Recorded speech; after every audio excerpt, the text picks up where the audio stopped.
Another one of the drills that you just showed us was on bubble offense. Would you tell us a bit more about that?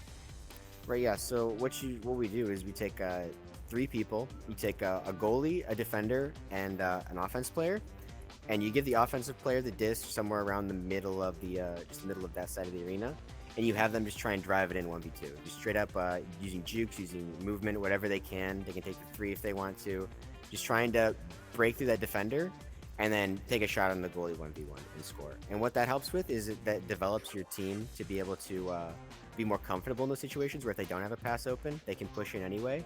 And it also helps it so that if your opponents know that everybody on your team's capable of taking those 1v1 positions against a defender, then they're more likely to throw more people on you. If they know that one person might not be enough, like even if you only got a 50% success rate on taking those 1v1s, 50% if you're on defense is not really good.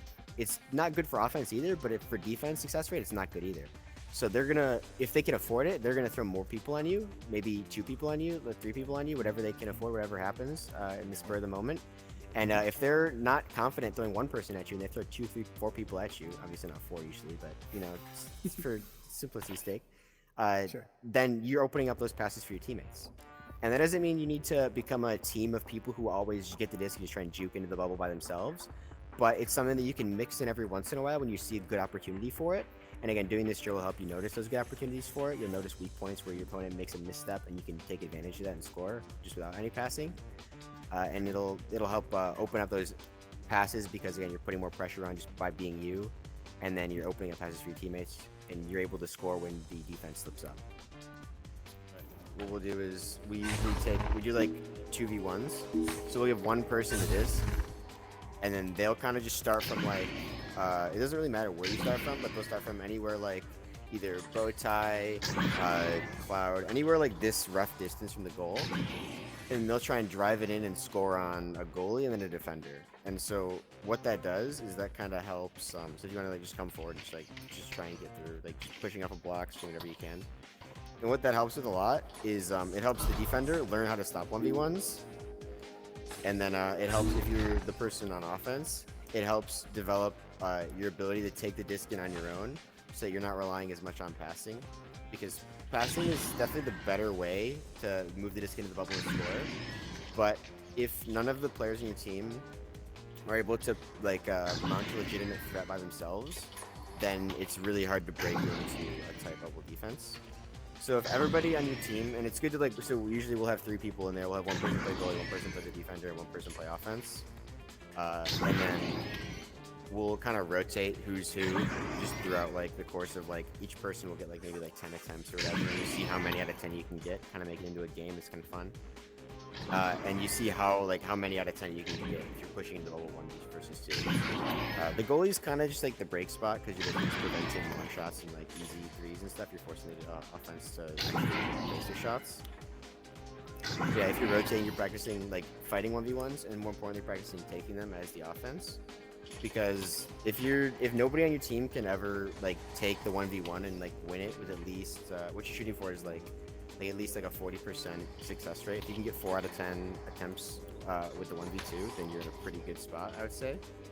Because then, if as soon as you get to 40%, the enemy is gonna just like, because they're not actually have access to how often you can do it, so they're just gonna roughly translate 40% to like a 50%. So they think like, if they try to challenge you on defense in a 1v1, that gives them like, if they only put one person, then you have still a 50% chance of scoring the disc. And so they'll try, if you can take it in 1 or 2 times during a match, then they'll start throwing multiple people at you. That frees up more passes, and then you can take it in with passes.